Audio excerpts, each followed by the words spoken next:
And, there was this woman I worked with, and I said to her, hey, there's this band called Big Bad Voodoo Daddy. They're going to be playing, at the Derby. They're going to be huge. They're going to be playing at the Derby. It's going to be so much fun. And she's just kind of looking at me. She's like, are you trying to ask me out? Because I don't want to go. And I had a split second to say no, and instead I said yeah. I was trying to ask you out, and she said again, I still don't want to go. And it wasn't that just I don't want to go, I still don't want to go. So she went from the point where she didn't want to go with me, then she got to the point where she still didn't want to go out with me. And that's kind of been my dating life. That's a great for the last 20 years. Are you lying to me? Yes.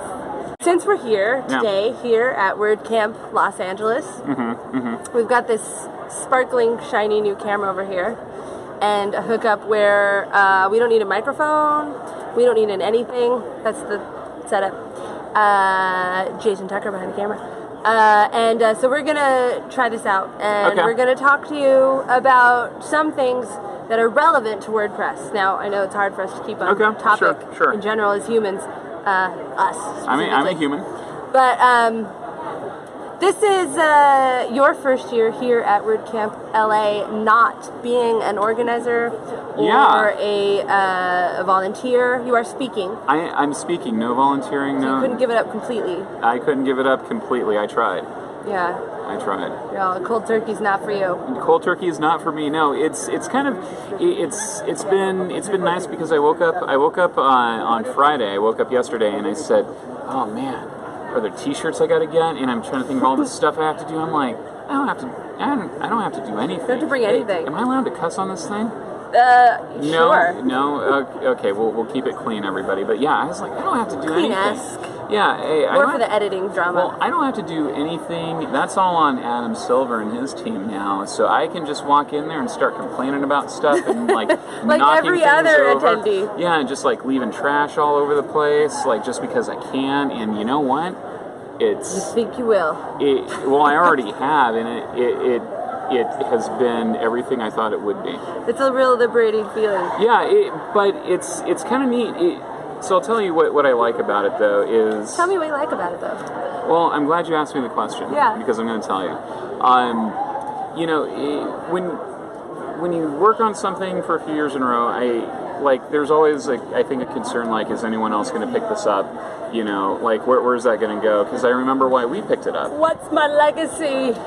That kind of factors into it, and it's because it's not. I don't think it's something that you own. It's just this thing. The community is a thing that you're a part of, and it's always cool to see other people coming in and putting their mark on it and taking it further and continuing with it. And that feels good to me, is to know that we did something for a few years and now there's new folks coming in and doing something awesome with it too. So I think that's kind of the coolest part about it, other than being lazy this weekend. And so WordCamp Central, the main organization that kind of oversees the organization of all of the, not in a hands-on way, but more in a supportive administration way, they have instituted a mentoring program. They have. Can you tell me a little bit about that? Yeah, so I'm a mentor. There's often when there's teams of organizers, they don't always, a lot of these organizers may be first timers, and so they don't always know a lot of the tiny details or logistical things. So I think that's where a mentor can step in and help out. I'm mentoring Sacramento with Jennifer Bourne and her team. I mentored New Mexico. It's her birthday today. Happy birthday, Jennifer. Happy birthday.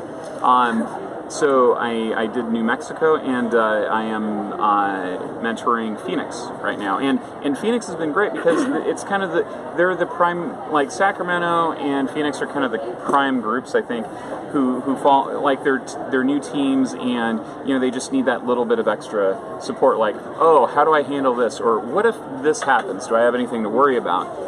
That sort of thing. And it's nice to be able to jump in there and just kind of impart your own wisdom that you've learned or from your own mistakes.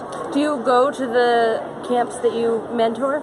So far I haven't. It's encouraged that we do. I'm going to Phoenix. I am going to Phoenix, but I didn't go to New Mexico, and I didn't go to Sacramento because I have an event on that day called Website Weekend LA. Nonprofits, please go to the website. So Phoenix is actually a really interesting story as a WordCamp. That was actually the first WordCamp I ever attended and gave me the introduction to the community that I had not known existed. Theirs was pretty huge, wasn't it? It was huge. It was well supported by the city. It was actually in Chandler, Arizona, not in Phoenix. And it was in the main performing arts hall. It was a really beautiful center, and there was just a lot of support, and it was all very central. But they had a whole shift. They were going to go kind of, I don't want to say rogue because it wasn't in a negative way, but more of the way of like Pressnomics or kind of a third-party camp. They were kind of going in that direction to take it bigger, and then that didn't happen, right? Yeah. And then they've now gone back into the WordCamp model. Yeah. And so there's definitely a lot of separation there in terms of time between organizations. There's like a year or so, maybe even 2, without a camp at all. Right. So there's definitely a break in the community. So is it kind of like they're brand new, or are they bringing that legacy with them, or? Ooh, man, you're bringing like the deep questions. I wasn't ready for this. I just ate chicken, man.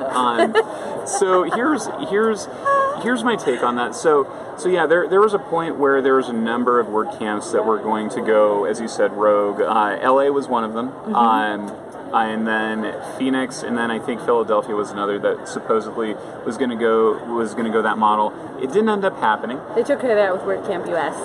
Well, they did. You know what? I think it's an interesting question, and I think it has a complex answer because my friend Natalie, and co-organizer of these WordCamps that I've been a part of, she. I think a lot of us organizers have thoughts about it. Like, we love giving back to the community, but it is a huge time commitment, and we're kind of on our own, so we don't need to be compensated a lot, but something is nice. So I think there's that portion. You mean financially? Specifically financially, the emotional compensation and well wishes and thank yous, like those are great. Therapy for every WordCamp organizer. I love 6 months of e-counseling. Yeah, it's included with every WordCamp organizer commitment. Look, it's something that I'm very, very grateful for, but like last year and the year before, like, were just really difficult. And anyway, my point with that is, I think that to keep doing these events, people want to be compensated, financially compensated in some way.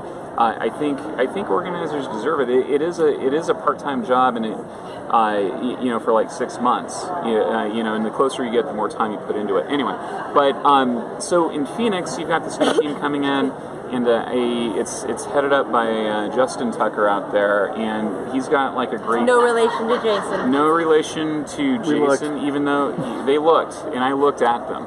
And there is no relation, I assure you. They did some family trees. Yeah, no, we did different seeds. Yeah, we did family trees and a game of Twister, and they are not related. I don't know what that means. That's actually how you tell. That's how I.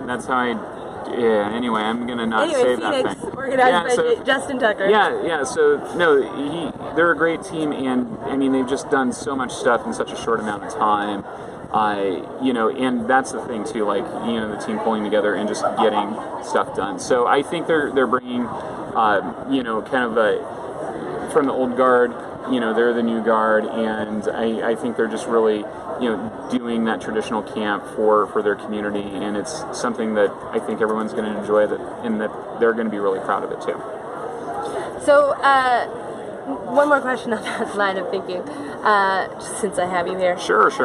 Natalie McLeese wrote a really interesting blog post about that topic that you were talking about. It's like you planned this whole thing out. This is all spontaneous. Yeah. I have a list. Oh, yeah. I love all your show notes. Yeah, there's lots of show notes. I'm just like Jon Stewart. Yeah.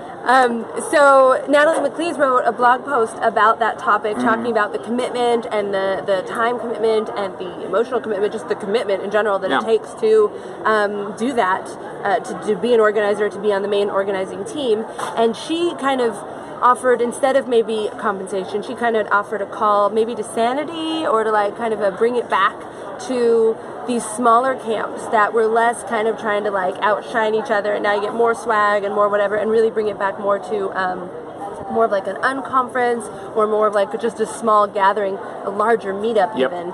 And I just, what are your thoughts on that? I agree with her sentiment 100%. One of my favorites, well, I'll call it my second favorite camp. My favorite camp is the very first WordCamp Orange County I went to, because that was kind of life-changing for me. But my favorite WordCamp since was one up in Ventura.